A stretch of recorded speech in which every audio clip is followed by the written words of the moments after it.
Boa noite. Boa noite. Decisão unânime da primeira turma do STF. O ex-presidente do PSDB e ex-candidato à presidência da República, senador Aécio Neves, é réu por corrupção. E ainda por obstrução de justiça. Ele é acusado de pedir 2 milhões a Joesley Batista, da JF, em troca de uma atuação favorável à empresa como senador. O primo de Aécio, Frederico Pacheco, recebeu dinheiro das mãos do executivo da empresa, Ricardo Saldi. Decisão da segunda turma do STF. O ex-senador Demóstenes Torres, do PTB, pode sim ser candidato na eleição deste ano. A cassação do mandato dele no Senado tornava inelegível até 2027. Cientistas apresentam a enzima destruidora de um vilão do meio ambiente. Morre em São Paulo o economista Paul Singer, fundador do Partido dos Trabalhadores. O Jornal Nacional está começando.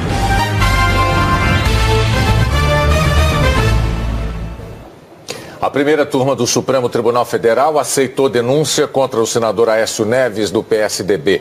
Foram 5 votos a 0 para que ele virasse réu por corrupção passiva e 4-1 por obstrução à justiça. A denúncia é baseada nas investigações da Operação Patmos, que é um desdobramento da Lava Jato, e na delação do dono da JBS, Joesley Batista. Aécio é acusado de pedir 2 milhões de reais para o empresário. Joesley gravou uma conversa com o senador Tucano sem que ele soubesse. O Ministério Público afirma que Aécio recebeu propina para atuar em favor de interesses da JF. O senador diz que seria um empréstimo para pagar um advogado. Além de Aécio Neves, mais 3 pessoas viraram réus hoje. A irmã dele, Andréa Neves, que, segundo a Procuradoria, fez o pedido dos 2 milhões. O primo dos dois, Frederico Pacheco, que a Polícia Federal filmou com autorização da Justiça, recebendo dinheiro na sede da JF. E o ex-assessor parlamentar Menderson Lima, que trabalhava com outro senador mineiro e recebeu dinheiro das mãos de Frederico. Depois da abertura feita pelo ministro relator, Marco Aurélio, o primeiro a falar foi o subprocurador-geral da República, Carlos Alberto de Vilhena Coelho, que defendeu o acolhimento da denúncia. O procurador disse que as provas contra o senador Tucano são robustas. Segundo ele, se o valor repassado a Aécio fosse um empréstimo legal, como diz a defesa, a entrega teria sido feita via transferência bancária e não em dinheiro.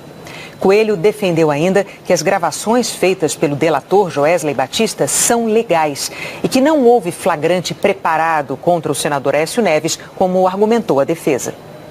Não há dúvidas. O senador Joesley Batista apenas aceitou pagar 2 bilhões de reais a Aécio Neves porque este ocupa o cargo de senador da República, sendo político extremamente influente à época dos acontecimentos, não havendo outra explicação plausível para o fato. Como foram entregues os 2 bilhões de reais? Num cenário de lisura ética, o dinheiro teria sido transferido por meio do sistema bancário, através de uma simples transferência eletrônica de dinheiro, a conhecida TED, como fazemos todos nós, e não em malas repletas de dinheiro vivo e com a utilização de variadas artimanhas para dissimular o recebimento e o transporte dos valores. Legislativa.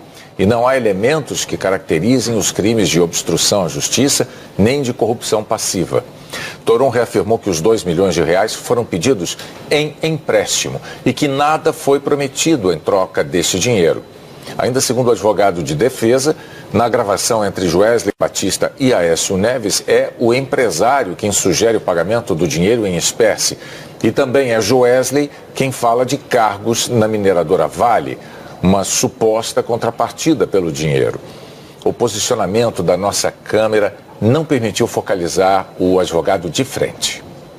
Quando ele vai conversar com Aécio Neves, ele é quem sugere que se faça o pagamento em dinheiro. Não foi Aécio Neves quem pediu, é só ouvir a fita. Número 2, é ele, Joesley, quem fala a questão da Vale. Não foi Aécio que falou. Aécio, pelo contrário, 4 vezes, está na gravação, falou: vamos acabar com essa conversa, vamos esquecer esse negócio de dinheiro, porque a Vale não está em jogo. Ele falou isso. Então qual era a contrapartida? O fato de a pessoa ser senador da República, por si só, não impede que ele peça emprestado um dinheiro. Antes de decidirem sobre o acolhimento da denúncia, os 5 ministros da primeira turma votaram 3 pedidos da defesa, chamados de preliminares. Entre eles, os advogados contestavam a validade das provas, alegando que se baseiam na delação da JIF, que está sendo questionada na Justiça. Todas as preliminares foram negadas. O relator, Marco Aurélio Mello, foi o primeiro a votar. Ele recebeu a denúncia contra todos os citados por considerar que há indícios de solicitação e recebimento de vantagem indevida. No caso de Aécio, Marco Aurélio também considerou que há indícios de que ele teria tentado atrapalhar as investigações e citou gravações telefônicas em que Aécio fala na escolha de delegados da Polícia Federal. O ministro citou também a ação controlada que registrou o momento em que o dinheiro foi entregue ao primo de Aécio, Frederico Pacheco. Na denúncia, narra-se que os pagamentos realizados entre 12 e 19 de abril e 3 de maio de 2017, na sede da empresa JBS, foram monitorados mediante medida cautelar de ação controlada, indicando a atuação direta dos investigados Menderson e Frederico no recebimento dos valores.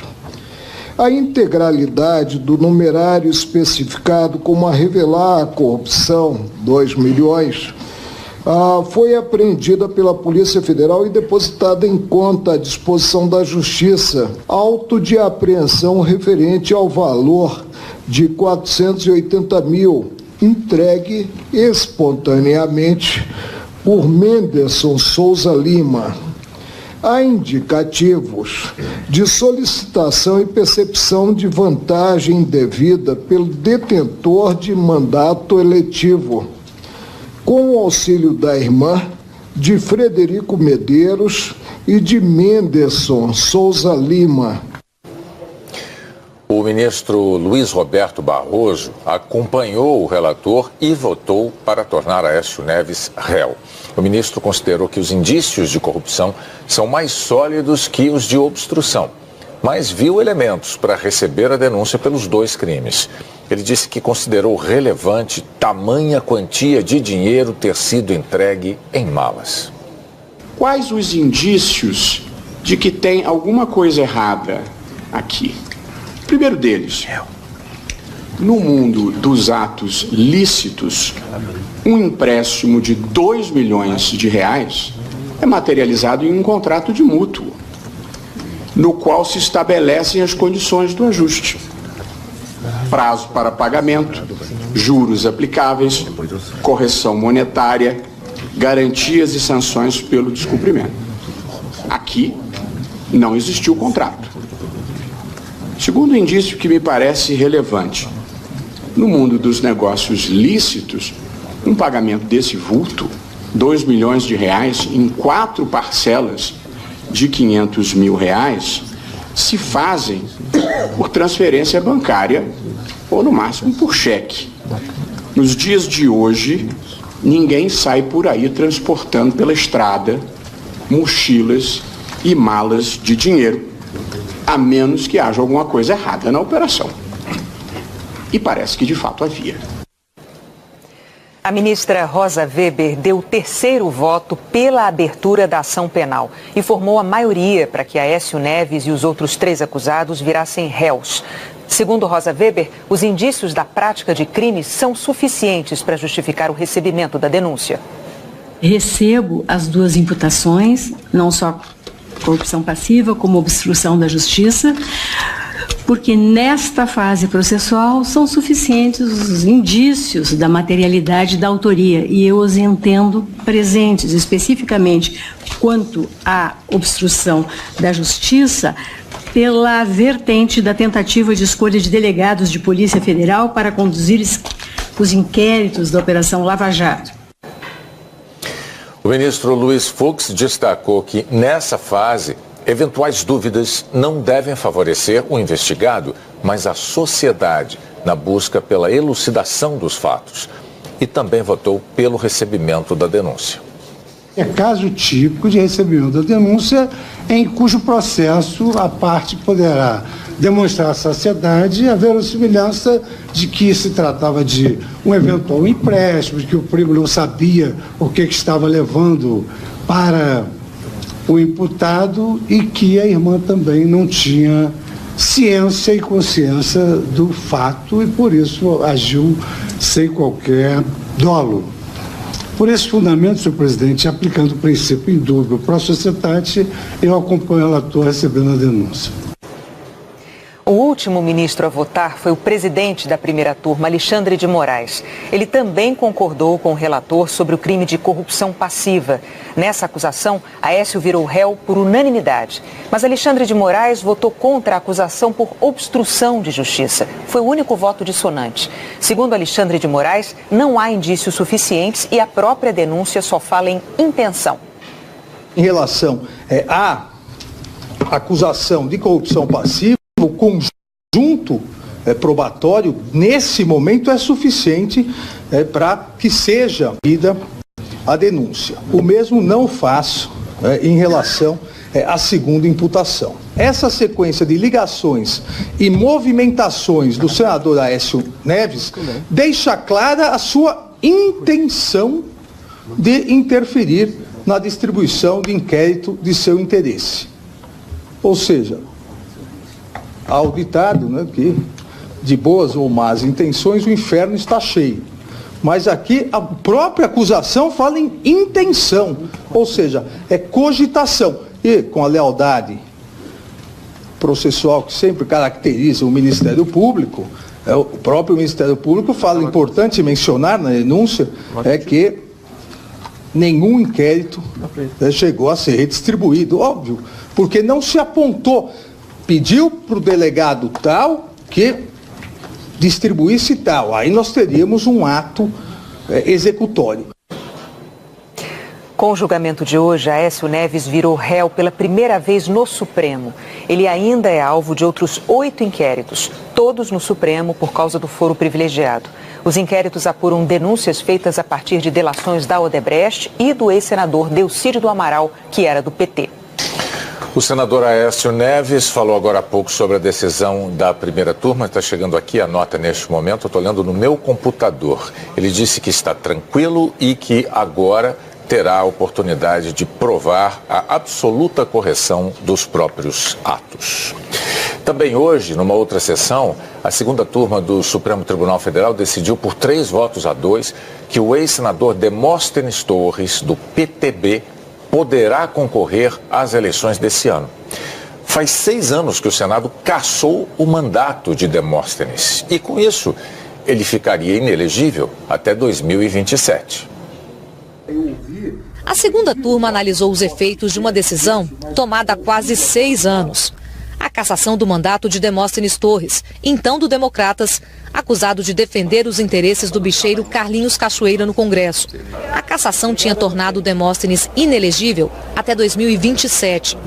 Mas no fim de março deste ano, o ministro Dias Toffoli suspendeu a inelegibilidade, ou seja, permitiu que ele se candidatasse na eleição deste ano.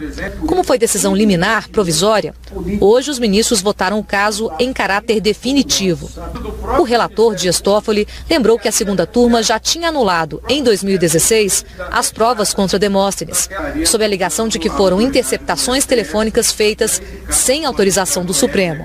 Toffoli reafirmou que, com provas inválidas, não há nada que impeça Demóstenes de participar da eleição deste ano. A invalidação daquelas provas, diretamente delas derivadas também, e as que delas derivadas, que subsidiaram a conclusão quanto à perda do mandato de Demóstenes Torres no Senado, não podem amparar efeitos prospectivos. Para o mundo jurídico, não digo para o mundo político, mas para o mundo jurídico, aquela resolução não surte efeitos no patrimônio do cidadão Demóstenes Torres quanto à sua capacidade eletiva em decorrência daquela resolução. Evidentemente que uma vez ele se registrando candidato, se analisar se-ão outras inelegibilidades eventualmente presentes. O voto do relator foi seguido pelo ministro Ricardo Lewandowski, que descartou que a cassação tem efeito eleitoral automático. Este ato se limitou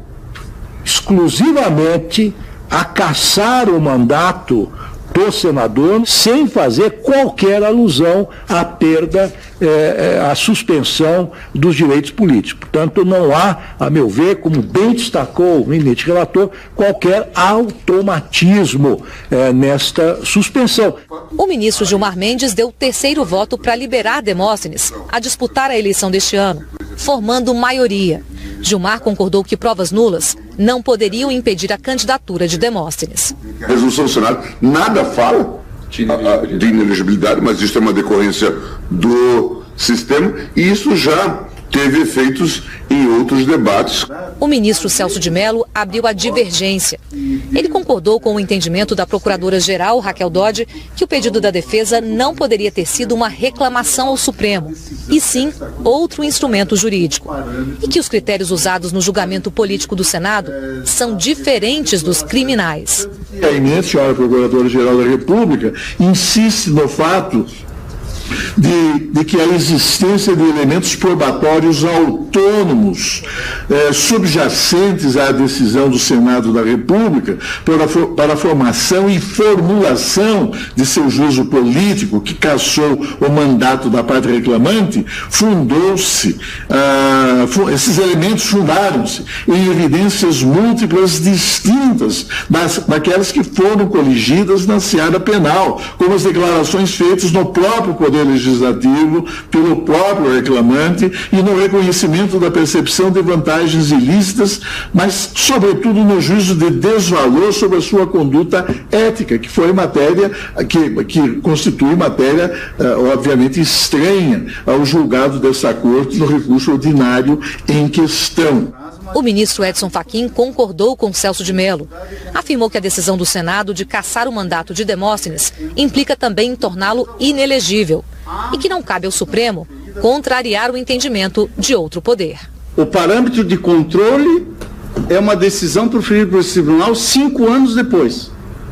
E em 2018, sobre um tema que não versou expressamente no parâmetro de controle, nós estaremos suspendendo parcialmente, ou usando qualquer outro verbo, mas a rigor é disso que se trata, nós estaremos nos dirigindo a uma decisão tomada pelo Senado Federal em 2012. Eu também entendo que há que se prestigiar, até em homenagem, quando menos, aos princípios e regras que constituem normas constitucionais, a decisão do Senado Federal. Entendo que o Senado Federal, em 2012, ao cassar o mandato do senador, nos termos do inciso 2 do artigo 55 da Constituição, fez incidir a inelegibilidade da letra B, que está precisamente no inciso 1º do artigo 1º da Lei Complementar 64. Por 3-2, Demóstenes poderá disputar a eleição deste ano, mas fará isso fora do Senado.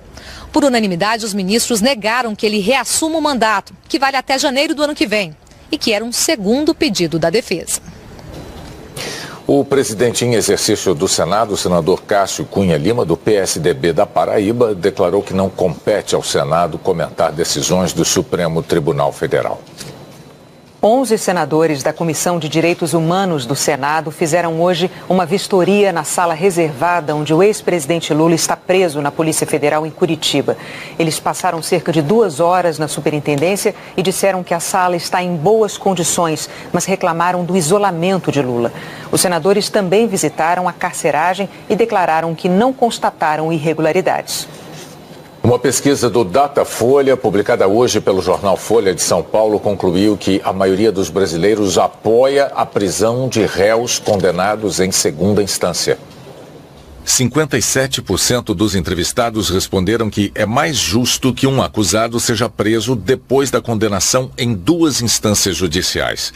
36% disseram que é mais justo que vá para a prisão somente após o processo passar por todas as instâncias judiciais. 6% não souberam responder. O Datafolha perguntou se a Lava Jato deve continuar. 84% responderam que sim. 12% disseram que a operação deve acabar. Não souberam 4%. A pesquisa também quis saber qual é o principal problema do país. 21% responderam que é a corrupção. Para 19% é a saúde. 13% disseram que são as questões de violência e segurança. 13% o desemprego. E 10% responderam que é a educação. O Datafolha ouviu 4.194 pessoas em 227 municípios de 11 a 13 de abril, quando o ex-presidente Lula já estava condenado em segunda instância e preso em Curitiba por corrupção e por lavagem de dinheiro no caso do triplex de Guarujá. Essa pesquisa tem margem de erro de 2 pontos percentuais, para mais ou para menos. A pesquisa também avaliou a popularidade do presidente Temer. Em novembro, 5% dos entrevistados consideravam o governo Temer ótimo ou bom. Em janeiro, 6%. Agora, de novo, 6%. 23% consideravam o governo regular. Depois, 22%. Agora, 23%. Em novembro, 71% avaliavam o governo como ruim ou péssimo. Em janeiro, o percentual oscilou para 70% e se manteve agora.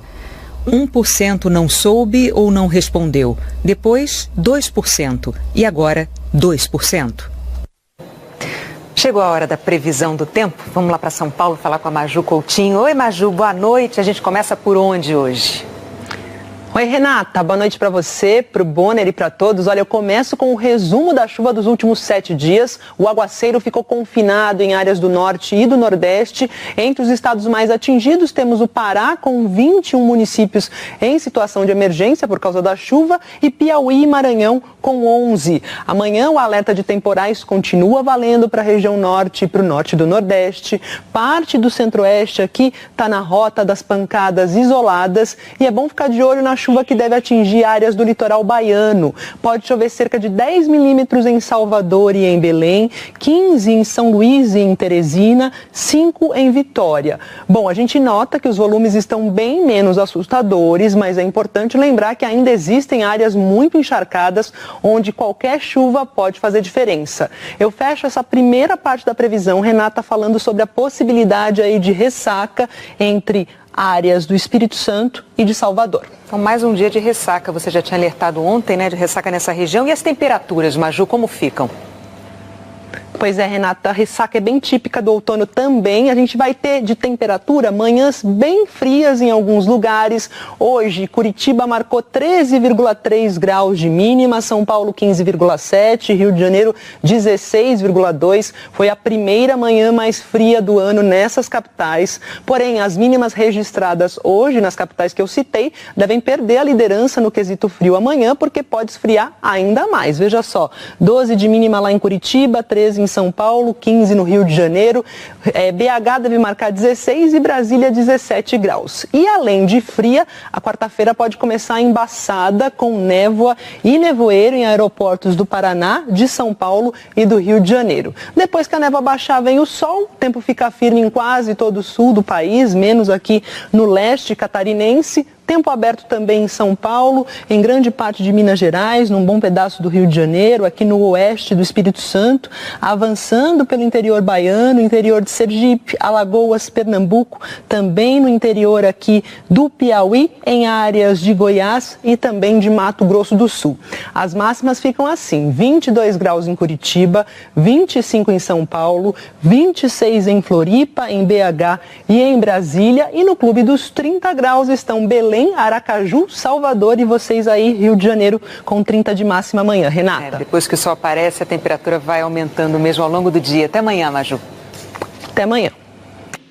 Nós voltamos a falar agora sobre a decisão da primeira turma do Supremo Tribunal Federal, que aceitou denúncia contra o senador tucano Aécio Neves por corrupção passiva e por obstrução de justiça. Numa entrevista depois da votação no Supremo, Aécio Neves disse que vai provar a inocência dele. Eu recebo hoje com absoluta tranquilidade a decisão da primeira turma do Supremo Tribunal Federal, até porque já esperada, e agora eu terei a oportunidade que eu não tive até aqui, de provar de forma clara e definitiva a absoluta correção dos meus atos. Eu estou sendo processado agora por ter aceito um empréstimo de um empresário, portanto, recursos privados de origem lícita para pagar os meus advogados. Não houve dinheiro público envolvido, ninguém foi lesado nessa operação. Uma equipe internacional de cientistas desenvolveu uma enzima capaz de revolucionar o processo de reciclagem e eliminar milhões de toneladas de plástico que poluem o planeta e matam animais. Volta e meia, baleias e pássaros comem plástico por engano. Ao contrário da nova enzima, os animais não conseguem digerir o material e morrem. A bactéria que se alimenta de plástico foi encontrada sem querer há 2 anos num centro de reciclagem do Japão. A Ideonella sacaiensis produz uma enzima que dissolve o PET usado na fabricação de garrafas e por isso recebeu o nome de PETase. Os cientistas estudaram essa enzima com um raio-x de brilho bilhões de vezes mais forte que o Sol e descobriram que podiam modificar essa substância e aumentar a eficiência dela. A PETase mutante devora o plástico. Essa enzima faz em dias o que a natureza levaria séculos para decompor. Mas isso não significa que o PET desapareça assim. Na verdade, ele vai sendo quebrado em partes menores. Isso faz com que a reciclagem seja muito mais eficiente. A cada minuto, 1 milhão de garrafas são vendidas em todo o mundo e nem 15% são recicladas. O material perde qualidade durante o processamento. A PETase reduziria os plásticos aos componentes principais, prontos para serem usados outra vez. O brasileiro Munir Scaff, da Unicamp, participou da pesquisa. A contribuição do trabalho nosso foi na compreensão do funcionamento desta enzima e na concepção ou na engenharia de uma melhoria nesta enzima para torná-la mais eficiente. Os cientistas acreditam que podem melhorar ainda mais a PETase, para que possa, no futuro, ser desenvolvida em grande escala. A ideia é que o apetite da enzima por plástico aumente, mas também que o nosso diminua.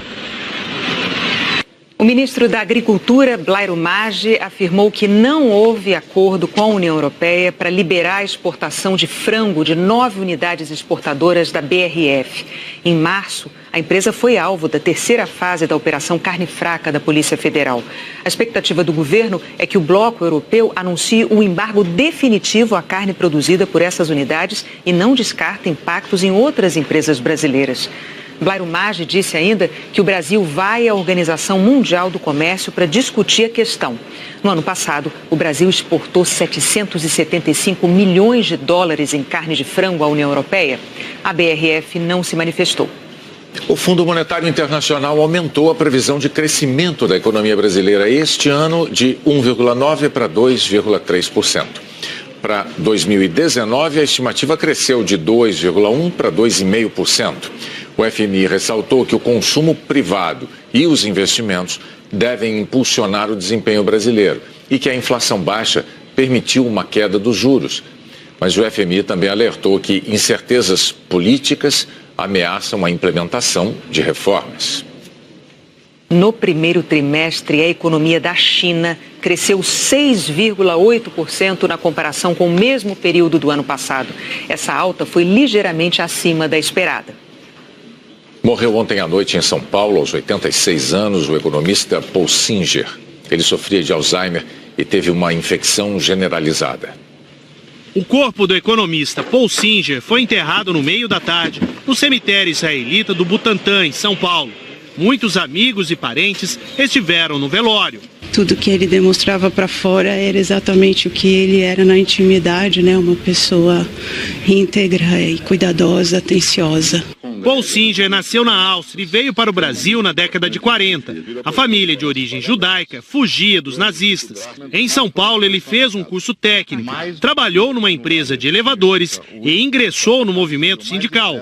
Integrou o SEBRAP, o Centro Brasileiro de Análise e Planejamento, que reuniu acadêmicos importantes na resistência à ditadura.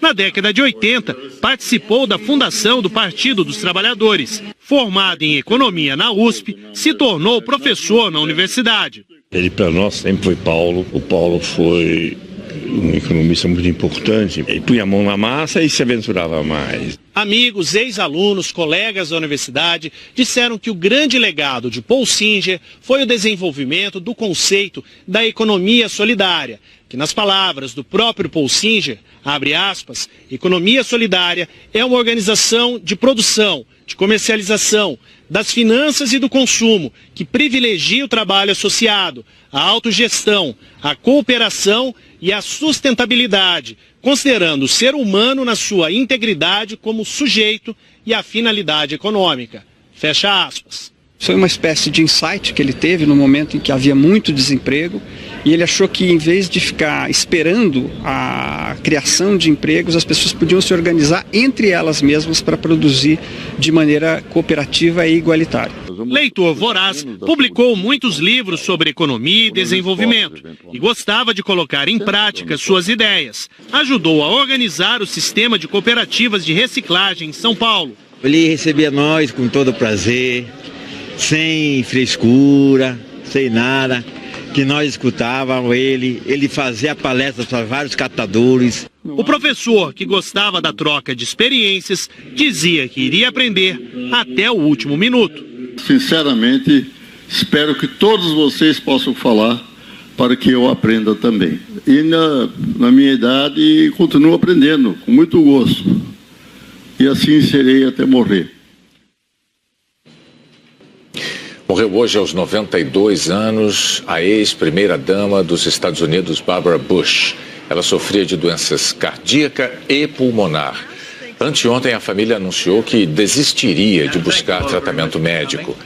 Com o ex-presidente americano George Bush, teve 6 filhos, entre eles George W. Bush, que comandou o país de 2001 a 2009. Uma guerra de informações entre a Síria e os Estados Unidos voltou a envolver os inspetores enviados para esclarecer as circunstâncias do suposto ataque químico de 10 dias atrás. O dia começou com a TV estatal síria anunciando que depois de 4 dias de espera, os inspetores da Organização para a Proibição de Armas Químicas tinham chegado a Duma para analisar o local do suposto ataque químico de 10 dias atrás. Mas a informação não foi confirmada pelo governo americano. We can't independently confirm that. Citando fontes que ela classificou como confiáveis, a porta-voz do Departamento de Estado americano disse que os inspetores ainda não tiveram acesso ao local e que quanto maior for a demora, maior o risco de as provas do ataque com armas químicas ficarem comprometidas. Os Estados Unidos acusaram a Rússia de ter retirado evidências do local, mas o ministro das Relações Exteriores do Kremlin, Sergei Lavrov, negou. Desde o bombardeio da madrugada de sábado na Síria, os Estados Unidos, a França e o Reino Unido têm dito que não estão em guerra com o país. Insistem que só querem que o ditador Bashar al-Assad cumpra a promessa de não usar armas químicas e que a Rússia se junte ao esforço internacional. A TV estatal russa divulgou hoje imagens do que afirmou ser um depósito de armas químicas de grupos rebeldes em Duma. O presidente francês Emmanuel Macron afirmou que vai continuar apostando na diplomacia para proibir o uso de armas químicas. Uma pessoa morreu e 7 ficaram feridas na explosão do motor de um avião da companhia americana Southwest durante o voo.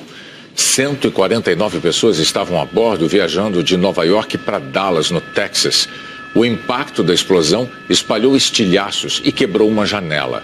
O comandante teve que fazer um pouso de emergência na Filadélfia.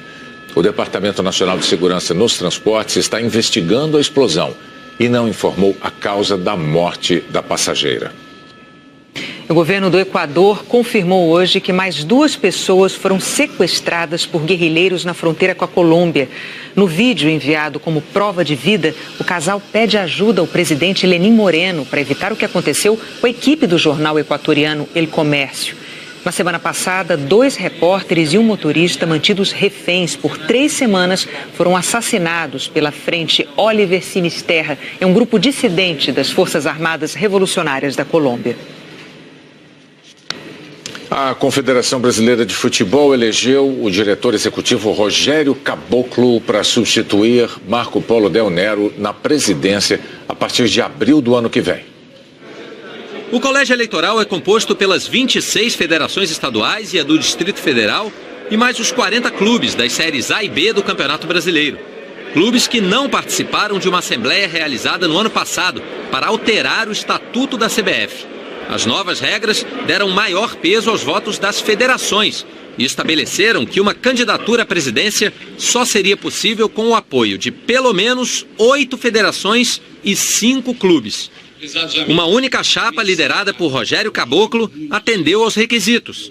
Houve unanimidade de votos entre as federações e clubes da segunda divisão. Apenas 3 clubes da primeira divisão não votaram em Caboclo: Atlético Paranaense, Flamengo e Corinthians. Eu sou contra quem estava entrando, da maneira que foi feito. Agora, cada um tem seu grupo, eles continuam com o grupo deles. Como ele falou no discurso, quem o apoiou terá todo o apoio, quem não apoiou, então eu acho que o Corinthians, Flamengo e Atlético Paranaense vão ter problemas. É importante que a gente esteja caminhando para um processo de modernização, de democracia, de transparência. Quem sabe um dia os votos para o presidente da Federação, da Confederação Brasileira de Futebol, seja apenas pelos todos os clubes filiados. Rogério Caboclo é advogado e administrador de empresas. Tem 45 anos. Aos 28 já era dirigente do São Paulo. Depois foi vice-presidente da Federação Paulista e atualmente ocupa o cargo de diretor executivo da CBF. Apesar de eleito hoje, só assume efetivamente a presidência da entidade em abril do ano que vem. Até lá, o coronel Antônio Carlos Nunes segue no comando da CBF.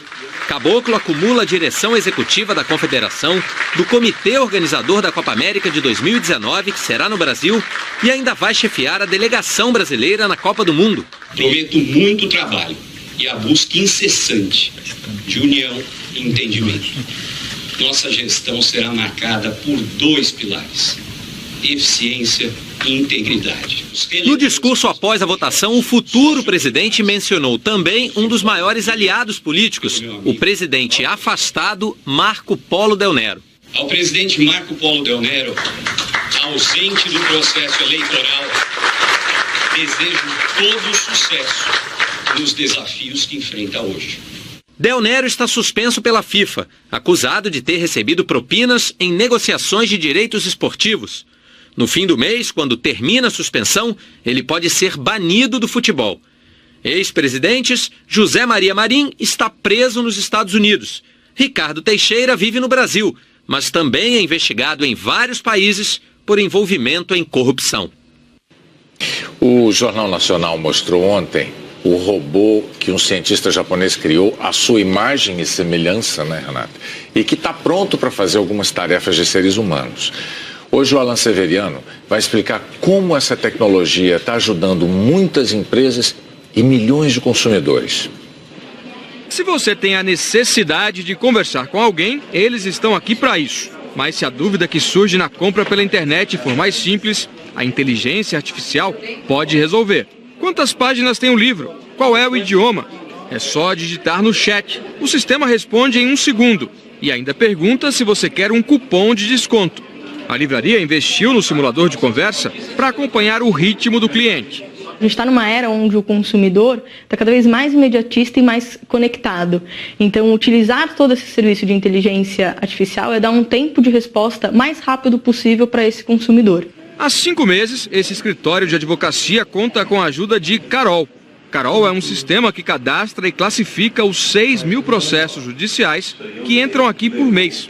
O trabalho que uma pessoa levaria 15 minutos para fazer, Carol liquida em 1 segundo. Agora, ela está sendo treinada para ajudar a redigir ações. O sistema de inteligência artificial ele vai começar a auxiliar os profissionais na elaboração das peças repetitivas, deixando o advogado mais livre, mais liberado para pensar mais na estratégia processual. Já pensou estar concorrendo a uma vaga e ser selecionado por uma máquina? Nessa empresa de tecnologia, mais de 2.000 pessoas foram contratadas com a ajuda de um software. O programa cruza os dados dos candidatos com o perfil dos funcionários de determinada função e aponta o resultado. A peneira começa com um cadastro pela internet. O candidato responde a um teste que dura 1h30. e concorda ou não com frases assim. Dificilmente algo me deixa irritado. Eu me expresso com facilidade. Prefiro filmes que me façam pensar. O programa analisa características como pensamento criativo, ambição e flexibilidade e apresenta um ranking dos profissionais que tem mais a ver com a vaga. Então você não vai olhar 5.000 candidatos, você vai olhar 20. A máquina não resolve tudo sozinha. No final vai ter uma entrevista, né, pessoal, né? Você não está substituindo, você está meio que adiantando o processo e aumentando a eficiência dele. Com a tecnologia, a empresa economiza tempo. A rotatividade diminuiu, porque a maneira de selecionar mudou. Nós começamos a receber várias pessoas com um histórico diferente do que a gente recebia normalmente. A gente começou a perceber que essas pessoas funcionavam muito melhor do que aparentemente você consegue só enxergar no currículo. Foi assim que eles chegaram a Karen. Ela trabalhava numa plataforma de petróleo e acabou contratada como analista de risco do departamento antifraude. Aqui eu me sinto no lugar que eu devia estar, é onde eu queria chegar. A máquina ajudou, então? Ajudou bastante e conseguiu enxergar muito mais a pessoa que eu sou do que o que eu já fiz. Logo mais tem Jornal da Globo. Até amanhã. Até amanhã.